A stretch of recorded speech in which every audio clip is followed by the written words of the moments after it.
Bonjour à tous, et oui, Sergio Ramos va signer au PSG, c'est l'information qui vient de tomber il y a quelques secondes, quelques minutes, et oui, René Ramos, donc l'agent de Sergio Ramos, et le PSG se sont mis d'accord pour donc un contrat, une possibilité d'arriver donc pour Sergio Ramos, l'ancien capitaine madrilène. Donc voilà, juste avant que la vidéo commence, je compte sur toi pour t'abonner et liker cette vidéo. Donc voilà, la vidéo, je vais pas que vous raconter ça bien évidemment. On va évoquer les points positifs et les points négatifs d'une arrivée de Sergio Ramos au PSG.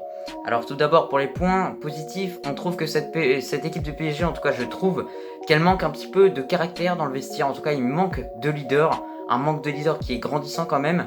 Donc je pense que l'arrivée de Sergio Ramos peut être un bon élément concernant cette situation-là. Ce qu'on peut également évoquer, c'est le manque d'expérience des joueurs du PSG, certains en tout cas.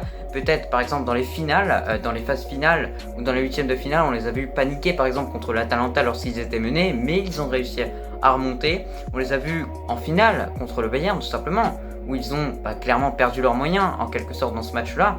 Mais franchement, cette équipe du PSG a vraiment besoin d'un cadre derrière, comme Sergio Ramos.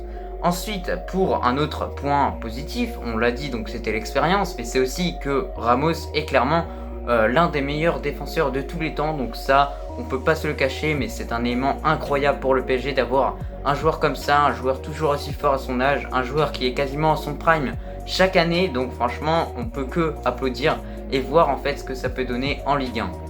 Donc voilà. Ensuite, pour les points négatifs, c'est réellement que Sergio Ramos, lui, est peut-être en retraite, peut-être qu'il ne veut pas encore se donner beaucoup dans le football, peut-être qu'il veut terminer tranquillement sa carrière du côté de Paris, peut-être gagner quelques trophées, mais pas vraiment faire quelque chose de grand. Mais pour moi, non, c'est pas du tout ça. Pour moi, le joueur n'a pas du tout cette idée-là mentalement.